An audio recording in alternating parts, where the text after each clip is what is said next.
We are back on It's Always Game Day in Cincinnati. Lindsay Patterson, Mike Santagata here. Before we get to the game, Mike, your visit in Cincinnati, how was it? Yep. Hey, outside of the game, it was great. I got to go see some of the cool spots of OTR that I hadn't been to just yet.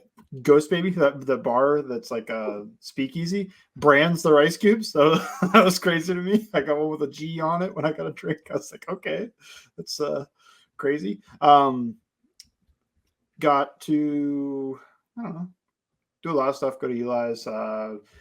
Feel like game day ended up not being much because it was just kind of like I went and got Mm-hmm. Mexican food after. I just took a nap in my hotel room after that. If they won, I was probably gonna go party or something, have fun. They lost. I was just like, I'm gonna take a nap. Yep. So that wasn't that exciting. But then obviously had to hit Jungle Gyms on the way out, and I finally have gone to a place that you recommended because I went to the Sugar and Spice place. Great. Did you I love got it? it. Yeah, it was great. It was great. I got a breakfast burrito. The wife got the thin pancakes and Mm-hmm. some eggs. So it was a good time. Then they brought out the ducks. I got a little knight Mm-hmm. and she got a witch. So we're gonna go on an adventure, I guess. But yeah, it was it was pretty cool. It was all a good experience. And then the game stunk. And weirdly, I didn't think it was like that many Eagles fans when I like looked around the entire stadium. But my section was 80% Eagles fan. Like I was one of I think 6 Bengals fans in my section. They were so loud. I felt like I was in an away game. I think it was because we're in the nosebleeds or something. Maybe they just love the cheap seats, cheap relative, Yeah. because they were not. Nothing was cheap this game. Um, Even in the bathroom, the acoustics, they were all doing the Fly Eagles fly chant in there. It was so loud with the acoustics. I don't think it was that many Eagles fans when I looked around the stadium. Maybe it was. I Mm-hmm. don't know. Your It felt section like it. did it? Hmm. I saw a lot of white. Like I mostly saw white, but Mm-hmm. my section was like almost all green. It was crazy. And obviously it got louder in that second half. And then I think they started feeling bad. They were nice to me though. Like they were loud, but they were pretty nice. I think it was very 50-50. Between how they were and look, their team is really good right now. And they watched them dominate on the road. So and maybe some of them are from Cincinnati. But yeah, it's a big bummer. There's plenty I want to talk about. And normally we go through players and we break them down. There's just a lot of things and storylines and recaps after this game when it comes to a lot of players on this squad. And I actually want to just start with the defensive side. And I think you kind of put it best. And obviously, I'm paraphrasing here. I know you tweeted it out. You really didn't have a lot of clips that you wanted to show on the defensive side. I don't blame you. It was an embarrassing effort when it comes to Mhm. getting any pressure on Jalen Hurts. And we talked about this game. When people talk about this game and you're playing Jalen Hurts, he is a very good quarterback, but he had no pressure on him all day. And it just was so questionable on the defensive line, who I felt, look, it's going to be a tough battle. The Eagles are a good team. They're more than likely going to be a playoff team. Hey, they could probably win their division, but overall, it was an embarrassment on the defensive side of the ball because it was one of those games that even though, and we'll get to offense in just a moment, the offense was going down the field and hey, they were getting a touchdown and then a field goal and obviously a missed field goal, but they were at least doing something on the offensive side of the ball. I thought you're going to have to score every possession because this defense isn't going to be able to stop them. And it was just absolutely embarrassing. When you went back and you watched the tape, we'll start with the defensive line right now. What's the problem? Well, my biggest issue was, man, your star player just got shut down by a backup. Mhm. And that's where it all starts because they treated him like he was good, but they didn't treat him like he was elite. Like, what I mean by that is Jalen Hurts played close to the line so that you couldn't really get him going around the arc too well. And when he wanted to take a deeper drop, he would dovetail to his right, kind of get into, but that's also kind of also just knowing Blake Johnson. Wow, Hall of Famer. Let's drop to him. Let's drop to that side because he's probably going to keep a little bit more space than Fred does. So those two things in mind that it wasn't just straight drop back. Like a little bit of respect given to him that they're dropping away from him. They're keeping everything tight. There's some quicker passes. But my goodness, they left him solo one on one with Fred Johnson, and I think Hendrickson won one rep against Fred Johnson out of all of his pass rushes against that, and it was not that small of an amount. Um, I posted some of the ones that Fred Johnson really controlled him to me, and some of them are quick game. Point to that.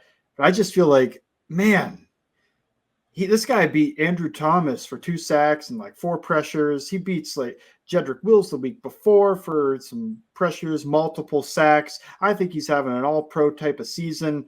And then you get this matchup. You should be salivating, frothing at the mouth to be able to go against a career backup and get one-on-one opportunities. Brian Burns had this matchup last week.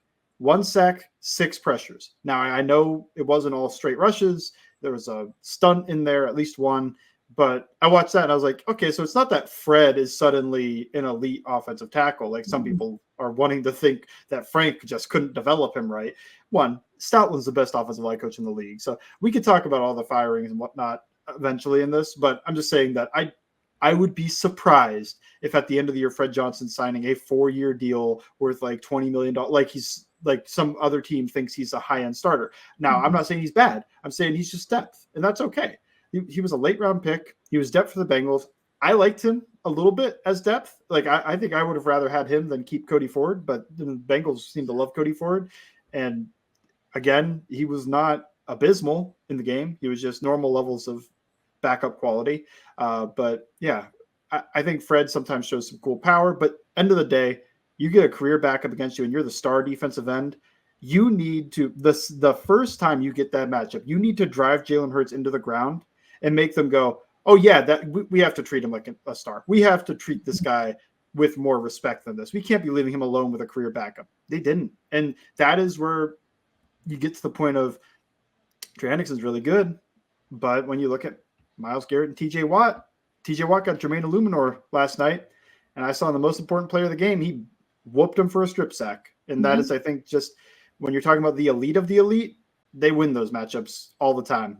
When you're talking about Trey Hendrickson, who I think is extremely good, we could be a little bit critical, just say, hey, last year against Patrick McCarry, nothing. This year against Fred Johnson, nothing. And I think McCarry is probably a starting level talent in the league, at least low end starter. But when you get those matchups, you need to show them who you are. You need to show them, like, I'm one of the best dudes in this league. You cannot be leaving me one-on-one with a career backup, a journeyman like this. But he didn't. And then I think it all gets magnified because, you know, BJ Hill and Sheldon Rankins, BJ Hill got 2 pressures according to Next Gen Stats.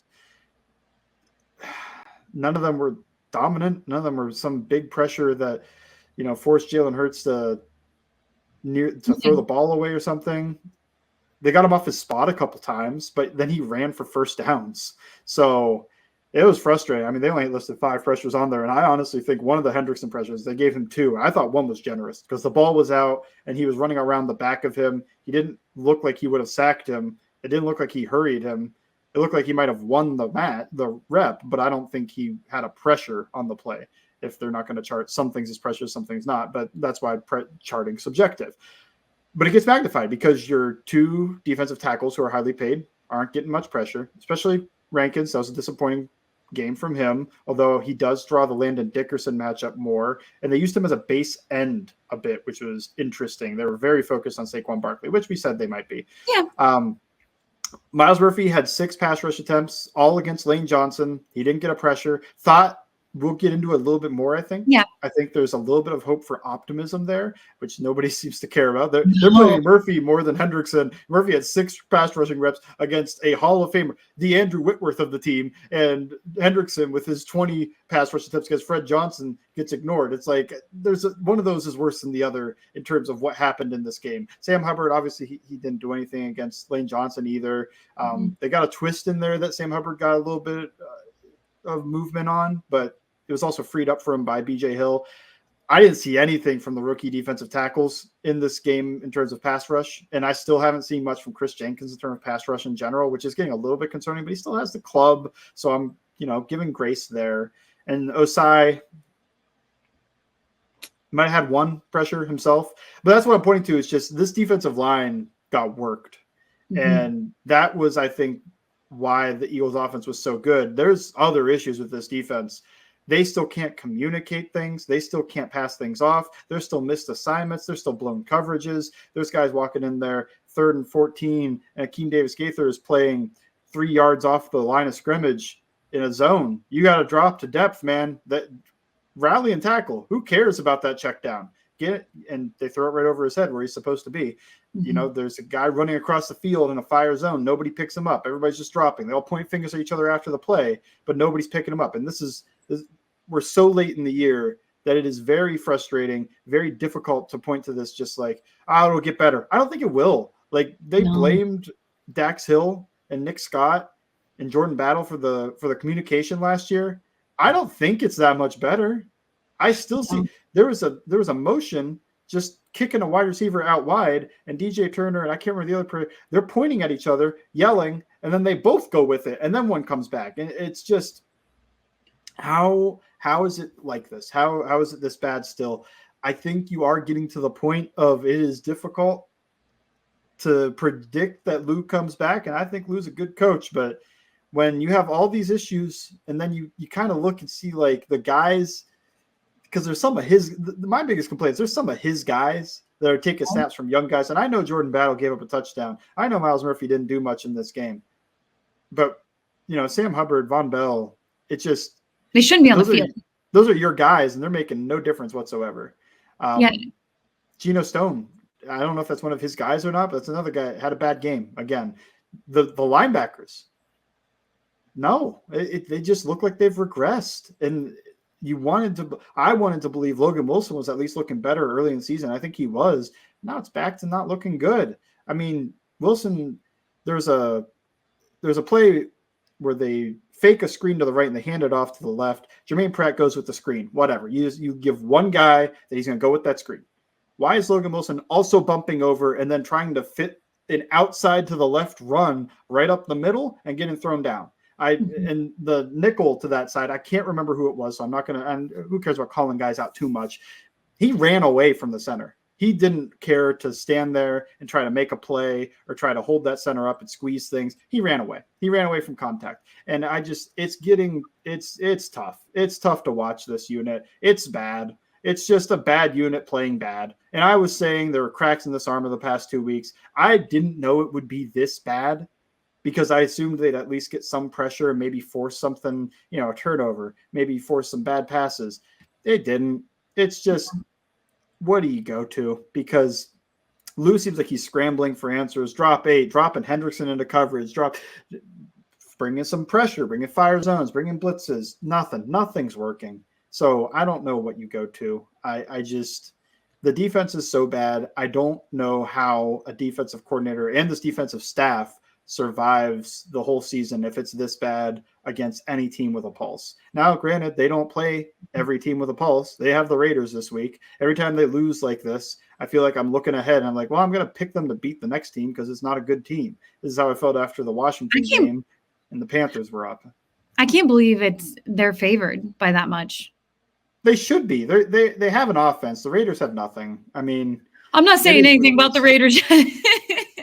Yeah, I mean, the Raiders do have Max Crosby. Maybe they just dominate. They got Bowers on offense. That's true. They've got Bowers for jump balls, but like you lose Devontae Adams. They have one. They're the only team competing with the Bengals for worst run game. I don't know. They don't have a quarterback is what I go to. No. These two teams are similar enough that they have one pass rusher on defense and the rest of it stinks. The offense can't run the ball.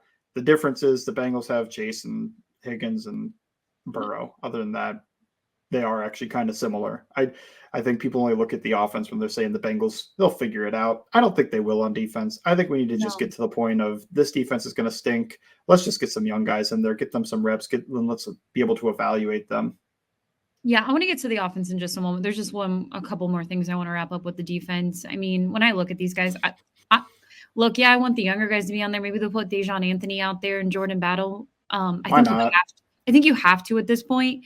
But it did make me realize kind of watching that game. And look, you see the final score, you're like 37-17, the Bengals got blown out. This was a game until the top of the fourth. Like it was going to be a shootout. And mistakes, and we'll get to the decisions that were made when it comes to going for it and all of that and more, and the Joe Burrow interception. And there's a lot I want to say about Joe Burrow because I don't like what I'm seeing out there in the social media world, but I'm going to stick with the defense right now. This defense doesn't give me faith that this team is going to be able to do anything this year. I have no hope in it. And I'm not trying to be like, they're never going to win another game. They'll probably win a few more, but I have no faith whatsoever. If you're having communication issues for some of the vets who are out here, and look, I love Lou Anarumo, and I hate to be this person to be like, oh, Lou doesn't have the guys, and Lou, what's he supposed to do? I think they need a fresh voice. I I think truly, it's both, right? Like Lou doesn't have the guys. This defense he stinks doesn't. roster-wise. Like they're all playing like crap. But on the other side, he kind of picked them, first of all. Like these are a Yeah. lot of his guys, and some of his own guys regressing. And I just Mhm. feel like I don't want to call things out, but it just feels like, some of these guys played better when they had the threat of losing their job. And then once they Yeah. get to the point that, they're safe, they're not playing good anymore. And I mean, I don't know. I do think they needed. I think a clean break would be better for both parties, Mhm. provided Lou does find a place to land. I think an AFC West team should at least take a look and just be like, The "Hey, Chiefs are going to give him a call. Hey, you want to be Spags' assistant over on the defensive side? oh goodness, could That would be happen, could terrible. happen. That would That'd be be terrible. that'd be funny." Um, But yeah, if I don't know, if I'm the Raiders or something, and let's say they don't have their same defensive coordinator next year, like I'd look at Lou and be like, maybe we can bring this guy in and at least somewhere on the defense, just be like, hey, how do you stop Mahomes? How have you done it? Lou And might want out, honestly. Like I he thought might. that too. Like, does he want to stay? Like, we're talking about fire him. That's why I'm saying clean break. Like, the Bengals could probably use a new voice if things don't get better. Mhm. And on the other side, I don't know if Lou wants to stick around anymore. They keep Yeah. letting his best players go. I don't know how much of a hand he has in picking some of the guys to replace him. Doesn't seem like he and Dax Hill saw eye to eye. Sometimes that is like a kind of a little side eye of like, was Mhm. this approved by Lou? Or was this a pick from the front office because they knew Jesse Bates was leaving? I don't know. Yeah. But yeah, I think it could be a clean break situation here. I also just think some of the position coaches, I thought Marion Hobby had Yep. a lot of prestige going in. I liked a lot of the work he did elsewhere. What can you point to with the defensive line as something that you're like, that's Nothing. why you need to keep Hobby? Because people do this with Nothing. the offensive line coach all the time. The difference to me is you have a first round pick on this defensive line. You have a second round pick on this defensive line. You had a third round pick on the defensive line that Mhm. got cut after a couple of seasons. You got another third round pick on this defensive line. The offensive line has had a first round pick now who's playing decent. And other than that, in the draft, they've taken day 3 guys. There's multiple day 2 guys and a day 1 guy for Hobby, and he's getting nothing in the pass rush department. So I don't know where you go with that, but that to me feels like a finger I would be pointing of like, what's going on? No, what is going on here? Why is nobody developing any sort of moves? Why is nobody becoming a decent pass rusher? I know you're taking a lot of run stoppers, some big guys, some projects. Projects means that you have to mold the clay. It doesn't just mean that they're just going to come in and be dominant.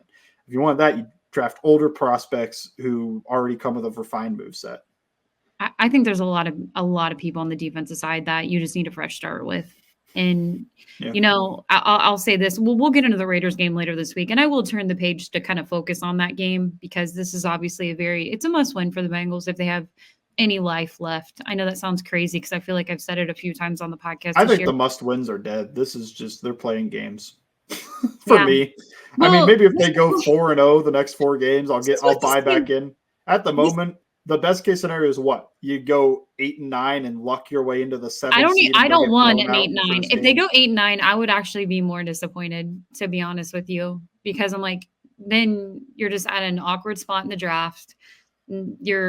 I don't really know if it forces the team to do anything when it comes to these offseason moves and things that need to happen. It's what always happened with those Saints teams that were like this, where I they hate had it. Breeze, they had a passing offense.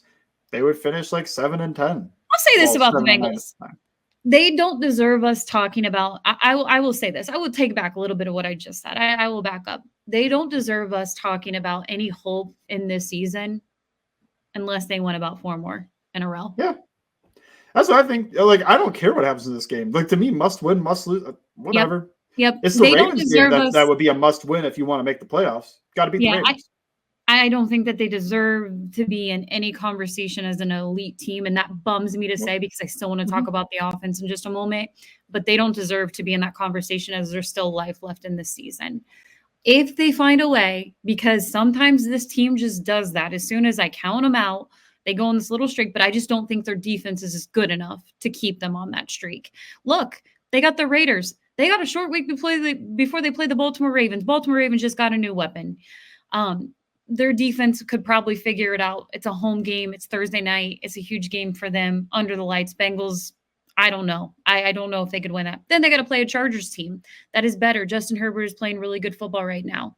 I don't know if they can do that. So it's just they're the next 3 games at the moment. If you were to say, Lindsay, how many will they win? I would say 1.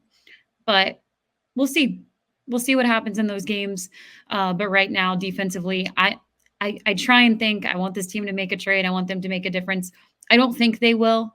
I think it would be nice if they added another defensive piece. It would be helpful, even just someone to get to the quarterback right now because that's invisible. Nobody outside of Trey Hendrickson, and he couldn't do it against a backup on Sunday. So it's just really disappointing. And I hate that we had to spend almost 20 minutes talking about a unit that really didn't show up. And I felt like they quit in the fourth quarter, to be honest.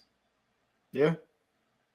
So They let's move have on. personal pride. Like, well, yeah, Yep. we'll move on to the offense. A little We'll more move to the excitement there. offense. Sorry, defense. We're moving on. I'm moving on to the offense. And look, there are things we can critique with the offense. And I want to get to that first. The biggest thing, and it was probably a topic of conversation in the offseason too, and it's one thing that the Bengals don't value, and it's the interior offensive line. And I'm not even really throwing Cordell Volson and all of it, but Alex Kappa played terrible football. I mean, it almost would have been better if he wasn't even out there at times because the defensive player just ran right through him and got right to Joe Burrow. They can't run the ball. They have no interior offensive line right now. So Zach Moss is going for negative yards, 1 yard. Nothing's really getting going in the run game. And that's really unfortunate because Joe Burrow has to play his face off and he has no run game. He has no interior offensive line. What is he supposed to do out there?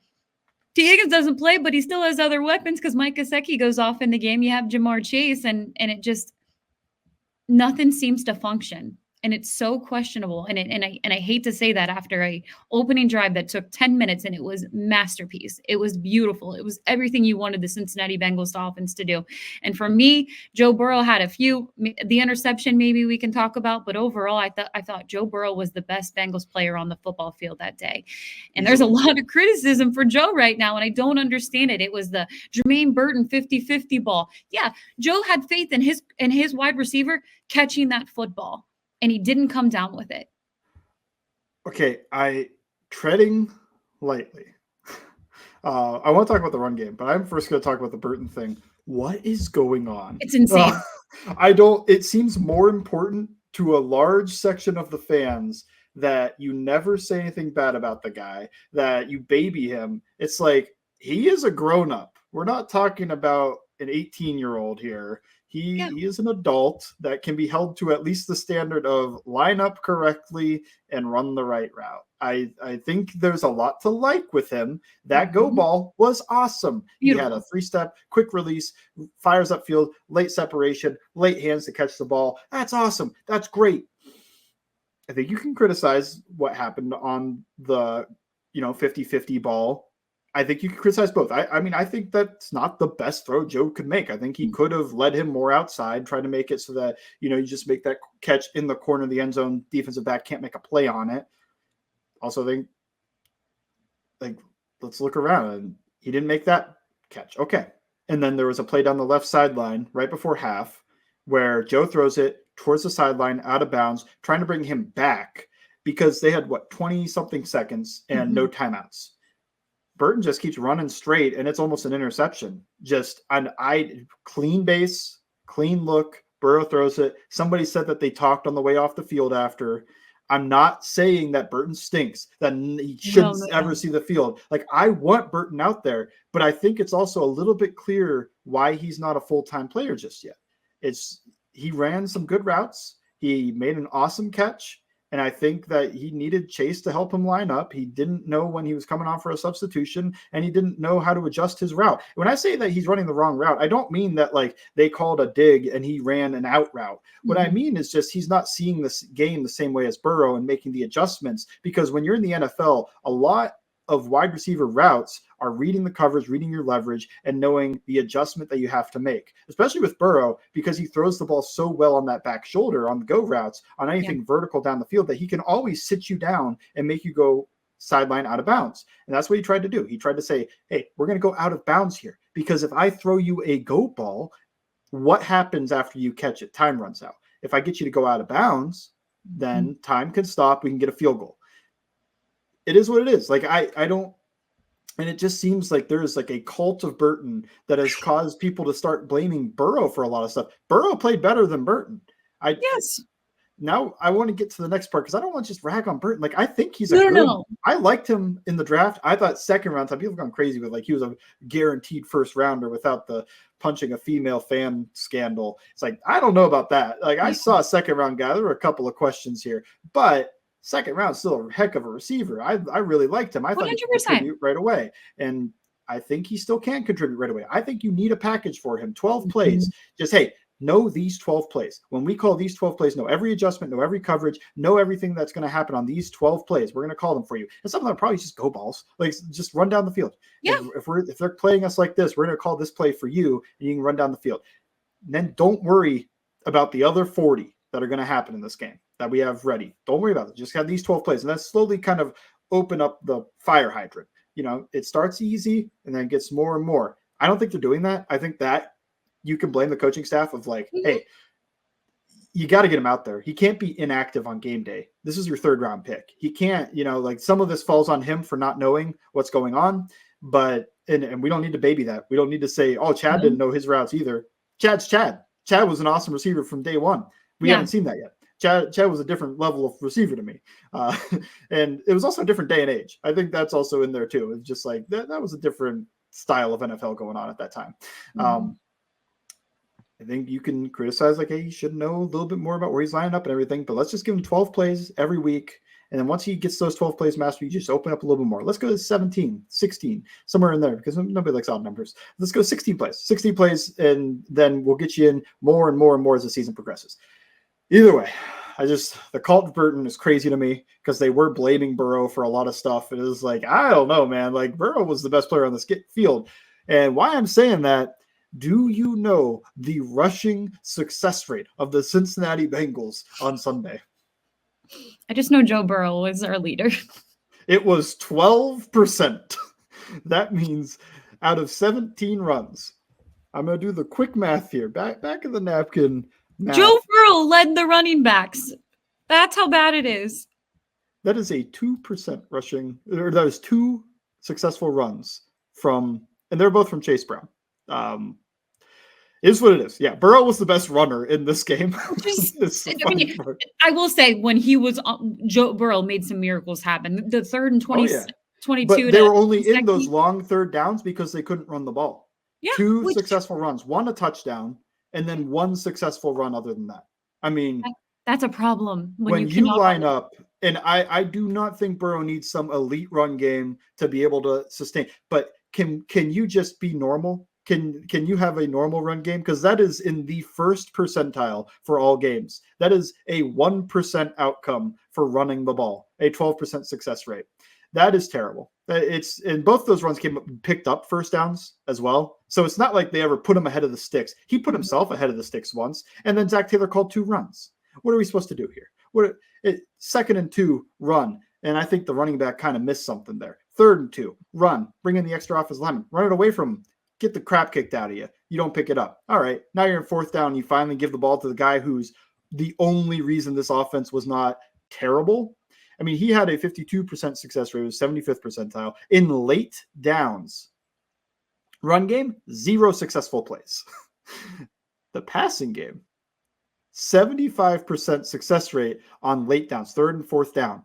That is in the 99th percentile. It is bizarro. It is 1% for the run game and 99% for the passing game. He is in the top 1% of performances on those late downs, which includes a 3rd and 22 conversion. And the run game was in the first percentile, and they didn't do anything on late downs. They stunk. The run game stunk. It was terrible. And I don't know, like, you could blame Pollock in terms of maybe these guys just aren't repping things very well. Yeah. But I'm looking at this. They're not calling something that's crazy difficult to run. They're not calling some crazy runs that don't make sense. They're calling power, and the center is getting his face crossed and giving up penetration. The right guard got his face crossed, and then the left guard has no hole to lead up into. And maybe you could blame the back. He didn't look backside. The back's not supposed to have to look backside when you're pulling guys. When you pull guys, that's where he's running. He's supposed to follow that guy to the promised land. The promised land was all butts. It was all just lineman butt cheeks that were in his way, and he ran right into him and fell over. Every time, every play on the run game was terrible for a different reason or another. I'm writing about it. I'm going to write about why does this run game stink? And it's everything. Like the too long, I'm not going to read your article, Mike, is everybody sucks in this run game. At least they did last week. So what do you do? And I think that is where maybe you blame Pollock of, like, you are the run game coordinator. Mm-hmm. Not everything should stink in the run game. But I also just think, man, what a letdown from some offensive linemen that they just can't run block. I thought this was Mims' best run blocking game. The most crazy part of this. The one who can't. The one who's been the worst run blocker, like, that was, you knew that drafting him, that he's not a great run blocker. He's a pass protector. I thought he had his best run blocking day, but the interior was so bad. And then eventually you get Ford in there instead of Brown.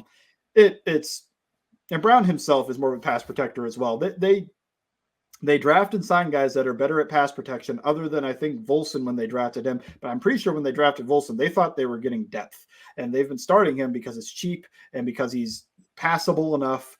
But yeah, this run game was an abject disaster. And the only reason the Bengals had 17 points, should have had 20 if the kicker can make his kick, is because of the quarterback. So I find issue blaming him. When you look at every advanced stat, he was good.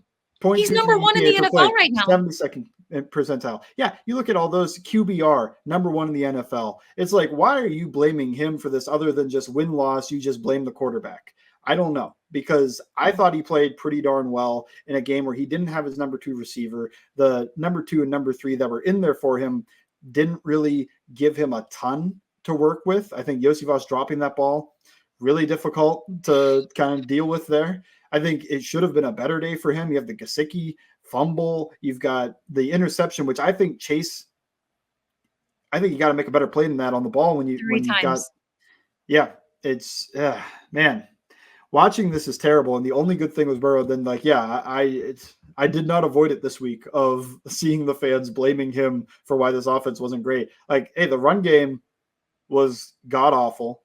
They can't run block against any unit that has anything on that unit. Like, if they're facing soft units, they can block the run, they can move the ball. And I do think Trent Brown was a better run blocker than Mims, but like I said, this was kind of Mims' best run blocking day to me. So that's a little bit of it. I do think that the tight ends haven't gotten the same movement from those guys in the past couple of weeks. But yeah, once you start facing units that can actually stick up there and defend the run, they fold. They have folded in all of those games. In the past 3 weeks, it feels like it's been nonstop folding in terms of the run game, except maybe a little bit in that Giants game because you had the long touchdown run. And still Chase Brown scored a touchdown. You'd be excited about that. And you face the Raiders, who they signed Zach Carter to their active roster, let you know what they're going through on the defensive line. Yeah, so maybe it gets better next week. But when I'm watching that, I went, wow. I mean, when you're constantly playing behind the sticks, life is really difficult. Not many quarterbacks are asked to pick up 5 different 3rd and longs on a single drive, and Burrow had to do that, and he did. So I find issue in trying to blame him for pretty much any of this. But yeah, I mean, you could point to a couple of throws that, like, he was 2 feet off of that go ball. It should have been 6 more inches outside and whatever. It's like, man, he made the right decisions. Processed everything, saw everything well, made mostly accurate throws, and I feel like the entire team was pretty much there to let him down one way or another. When you have to do it all, you can have a couple of those. So yeah, hey, whatever. Look, he had those, and he's still in the top 1% of all games in the past 25 years in terms of his success rate. I'm okay with that. He had I want to say it was a stat right before the game started, the highest of all time for a quarterback when it comes to just his percentage on I don't even know if it was completions. It was one of the stats that no quarterback has even hit in the NFL, and Joe Burrow had that before the game even started. Then he has to go play his face off every week, and he's had to do that more times than not, and it's really unfortunate. And that doesn't mean this offense is perfect, because it's obviously not. We talked about the interior issues, we talked about the running game issues. We need other guys to step up at wide receiver too when T. Higgins is down. Maybe Gesicki needs to be more of this offense. I know he had the one fumble. I think they should just treat Gesicki like a wide receiver, right? Why not? Like, that's when he makes his best plays. And the guys that you've been putting out there, like Yoshi and Burton and Irwin and whoever, Gesicki's better than them this year. So just constantly play in either 12 or 13 personnel. When you want to get to those 12 personnel looks, hey, bring them in. And it's just Gesicki and or 13 personnel, I guess, would be Gesicki and Chase. Although in that case, maybe you do take him off the field, because Chase Higgins, when they're on the field, gives you a nice run pass conflict. But other than that, like, especially when Higgins is out, like, just treat him like a wide receiver. Just send him out there like he's a wide receiver. He's not a tight end. Like, he doesn't block, and that's okay for, this game. He was awesome. He was beating defensive backs. They treated him like a wide receiver. They were put defensive backs on him. They put a dime corner on him. They were trying to treat him like he was just a wide receiver, like he can't block, and they didn't get away with it because he was winning. So just treat him like a wide receiver. He probably gives you more production than any other of the wide receivers on the roster, sadly, because, all those guys had some high hopes. And I still want, those guys out there on the field. But for the most part, I would just like to see them move to Gesicki being a full-time third wide receiver on the team when T is healthy.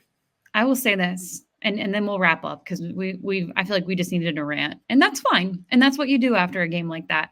But for the Cincinnati Bengals, and something to keep an eye on this week, because it's a soft tissue injury with T. Higgins. It was a Friday. They pretty much have walkthroughs on Fridays, and he hurt himself in the walkthrough. He was going up in the air and hurt himself. That's don't allow that. It's a walkthrough, not a jump through. I need nobody. I actually don't need Friday practices anymore. But here's the thing. Hopefully the Cincinnati Bengals were just being cautious this past week, and T can get back out there.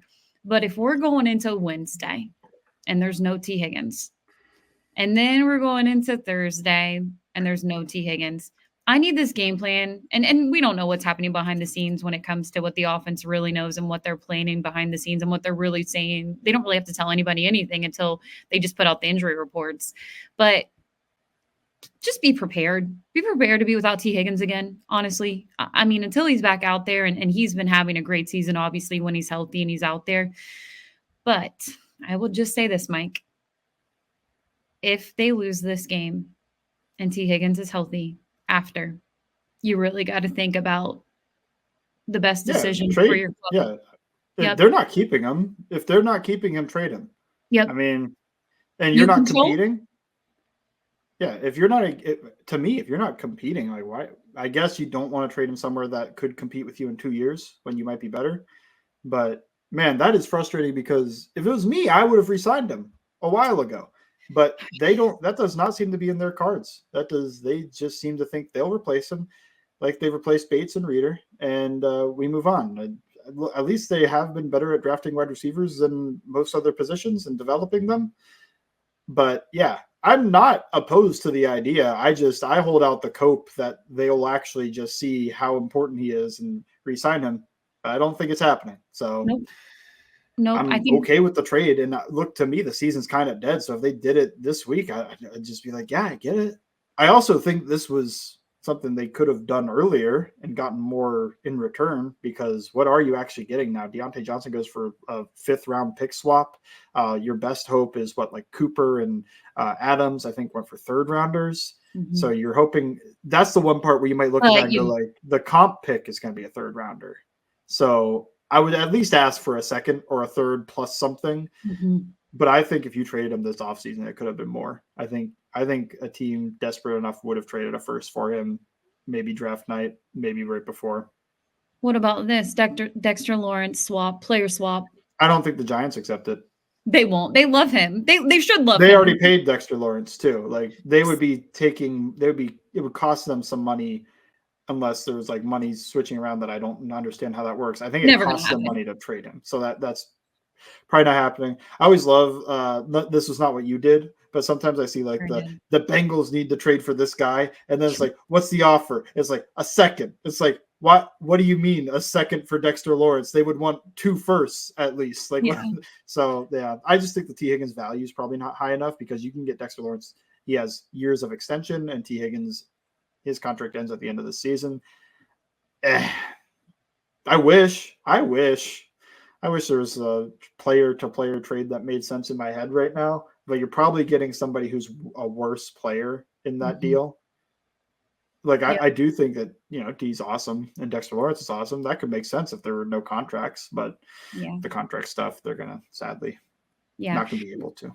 There's just a couple things we'll wrap up right now, but overall, like I said on this pod, they've got to win some games to convince me there's even anything left in this season. It really doesn't feel like that with the way the defense is playing. It's not even below average. It's bad. It's bad defensive football, probably the worst unit in the league. And that's very hard to overcome. It's hard. It's up there for the worst unit, but man, I probably shouldn't say they're the last unit, but it's getting down there. It's not going well.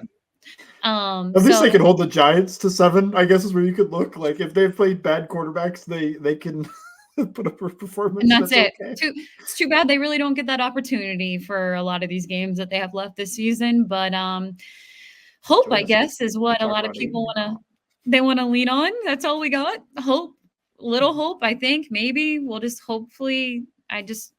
I don't know. I'm so bummed for Joe Burrow. That's all I'll say to end this podcast. I'm just so bummed because he's playing his face off this year. And unfortunately, his team isn't there on the defensive side. And obviously, they do not have a run game. Mike is going to have a great piece. Speaking of the run game, he's going to have a great piece on that over on Bengals Talks. So make sure you check that out this week. We will preview the latest with the Bengals and the Raiders when they get back home to Paycor, again, back-to-back weeks. And hopefully an update on Orlando Brown Jr., T. Higgins, Zach Taylor did say on Monday they are currently day-to-day. Thank you, as always, for listening to It's Always Game Day in Cincinnati.